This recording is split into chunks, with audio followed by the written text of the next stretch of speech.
এখন পর্যন্ত ভারতের সহযোগিতায় চালিয়ে যাচ্ছে। ওখান থেকে ঘোষণা দে আমরা হরতাল করব।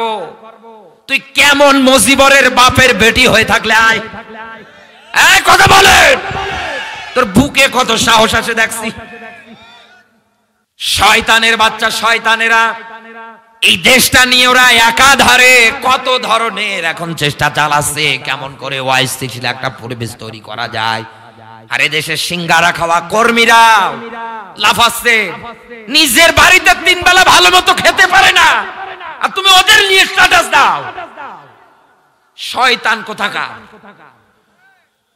এজন্য কথায় আছে না যে সৎসঙ্গে স্বর্গবাস আর অসৎ সঙ্গে সর্বনাশ। এটাই হয়েছে, খেতে পারে না 3 বেলা ভাত আর উনাদের নিয়ে স্ট্যাটাস দেয়। ওনারা হরতালের ডাক দিচ্ছে সেই ভারতে বসে, আরে বেটা বাংলাদেশে ব্যানার নিয়ে বলছে জয় মুজিবরের মাথার ডিম, স্লোগান দিয়ে যাচ্ছে একাধারে।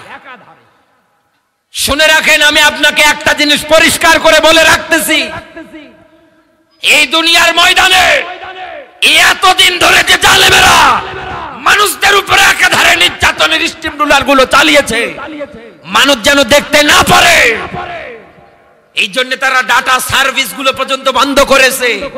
এর মূল পেছনে একটাই মাত্র কারণ, এই দুনিয়ায় তারা প্রচুর্য ধন সম্পদ টাকা পয়সা এমনকি চেয়ার, দুনিয়ায় রাজত্ব ক্ষমতা সুনাম খ্যাতি এগুলো ধরে রাখার জন্য। কারণ ওরা ভালো করে জানে আমরা যা করেছি দেশের মানুষের সঙ্গে, একবার যদি আমাদের ধরে তো পিঠে চামড়া তুলে দেবে। এজন্য কালামানিক 2 দিন আগে যার কি মশাঙ্গ কথা বলে না কেন, শেষে সিলেটের আদালতে এমন পিটান পিটিয়েছে, শেষ বয়সে বেচারার বিসি দুটোই আউট হয়ে গেছে। চিন্তা ভাবনা করে মেলান, আপনি গর্ব করে বলতেন না কোরআনের পাখিকে আপনি ফাঁসি দিয়েছেন। কোথায় আপনার সেই গর্ব? আপনি মিলিয়ে দেখেন এই রকম। এখান থেকে আমি আপনাকে এটাই মেসেজ দিয়ে যাচ্ছি, শিক্ষা দিয়ে যাচ্ছি বন্ধু, অতীতের ইতিহাসে কাফেররা যেমন রাসূলের কোরআন প্রচারণায় এরকম করে বাধা দিত, কারণ তাদের একটাই চাওয়া ছিল রাসূল যা বলে মিথ্যা বলে না। কারণ রাসূল যেদিন বদরে যাচ্ছিলেন, আবু লাহাব আবু জাহেল কাবার গিলাফে হাত দিয়ে বলছে, আল্লাহ বদরের ময়দানে সত্যের পথে যারা আছে তাদের বিজয় দিও তুমি। শকে দোয়া করেছে ও না, শকে জবান দিয়ে কথাটা বলেছে, ও জানতো সত্যি, কিন্তু আমি যদি মানতে যাই আমার চেয়ার থাকবে না। কালকেই মানুষ আমাকে জুতোর মালা গলায় দিয়ে এলাকা ঘুরাবে। এই জন্য দেখেননি শয়তানের মানুষ মারতেছে, তারপরে তার চোখ দিয়ে 1 ফোঁটা পানি বের হয় না। মেট্রো রেলে কি ভেঙেছে না ভেঙেছে 2টা স্টেশনে টিস্যু পেপার এইভাবে নিয়ে নাকের মধ্যে স্বজন হারা ব্যথা আমার সৈজরকে ভালো বোঝে। মানুষের রক্ত দেখো দাঁত বের করে হাসতেছে। কত মানুষ মারা যায়, যাক আমার ক্ষমতা দরকার। চিন্তা ভাবনা করে আপনি মেলা। মেট্রো রেলের কি ক্ষতি হয়েছে এই নিয়ে উনি কাঁদছে, আর একটা তরতাজা মানুষ মারতেছে। একটা ভিডিওতে দেখেছিলাম গাড়ি থেকে একটা যুবককে প্যান্ট ধরে নামাচ্ছে, এমন কায়দায় ফালিয়ে দিয়ে গাড়ি উপর দিয়ে চাপা দিয়ে যাচ্ছে। এই যে দুনিয়ায় যারা নিজেদেরকে ভাইরাল করতে চান, নিজেদের সুনাম খ্যাতি যারা সরাতে চান, টিকে থাকতে তান জমিনে এই দুনিয়ার ময়দানে, আমি আপনাকে সূরা তাকাসুর পড়তে আহ্বান করে গেলাম। A to Z বাংলা অর্থ যদি পড়েন একটু হলে ভয় আসবে আপনার মধ্যে, কারণ আল্লাহ জালেম তো কিছু রেখেছে।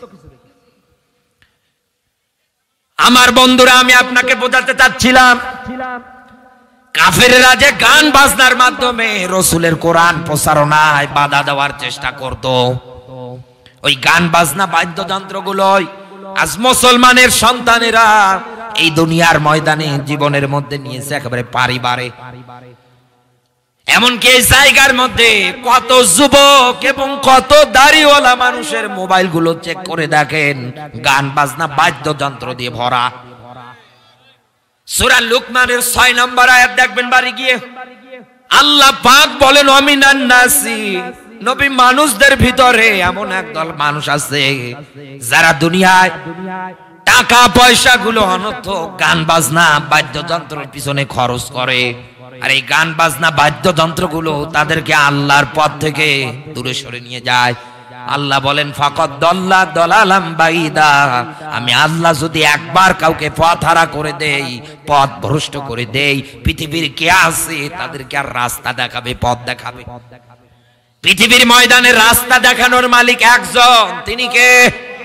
সবাই একটু আওয়াজ করে বলেন, বিশ্বাস আছে তো? এখন আপনি যদি ওই কাফেরদের ওইটা আপনি দুনিয়ার ময়দানে জীবনে নিয়ে লালন পালন করে এই কাজের সঙ্গে যদি আপনি মুসলমান হওয়ার পরে জড়িত থাকেন, তাহলে হিসাব করে মেলান তো আজ দুনিয়াটায় আপনি যাচ্ছেন কোন দিকে।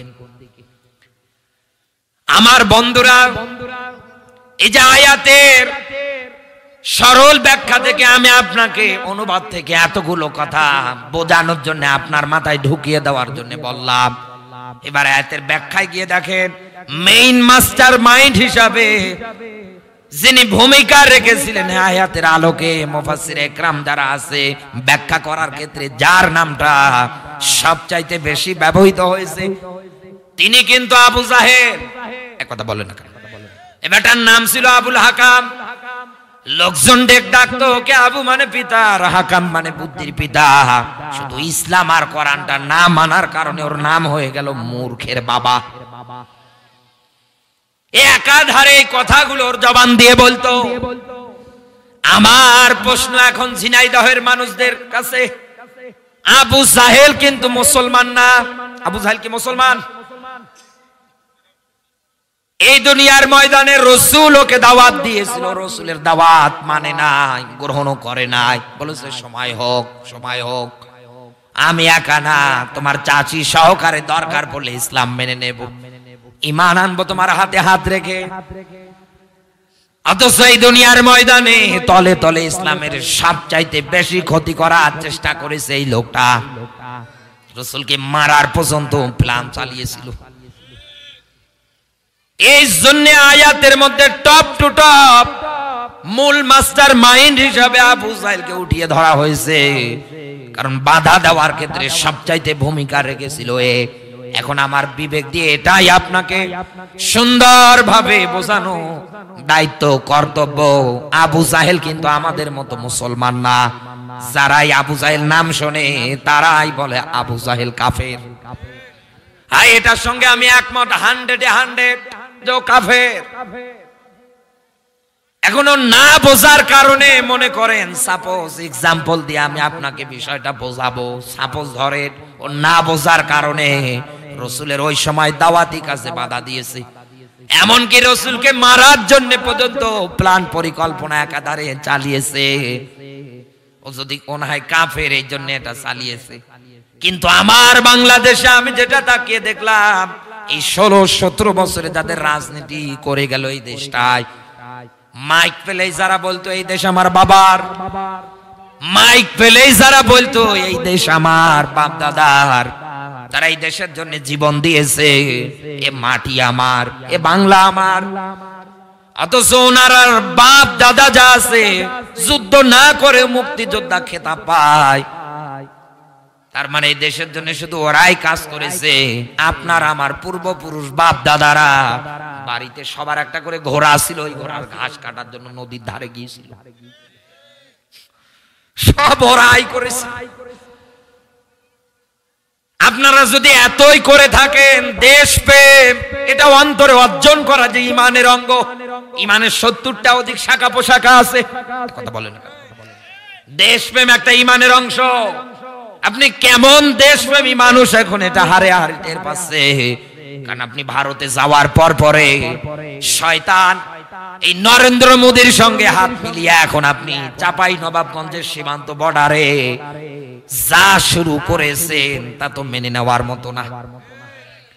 আজকেও ভারতের বিজেপিরা, বিএসএফ যারা আছে, ওনারা বাংলাদেশে অনেকটা তার কাটা যে বেড়া আছে ওদের, এটা ওভারটেক করেও চলে এসেছে। আসার পরে আম গাছগুলো কুপিয়েছে ধারালো অস্ত্র দিয়ে। এরপর পরে আপনার ওদের হাতের মধ্যে টিয়ারছে, মানুষদেরকে আহত করার জন্য, বিদায় করার জন্য যেরকম ষড়যন্ত্র পরিকল্পনা দরকার ওনারা হাতে নিয়েছে।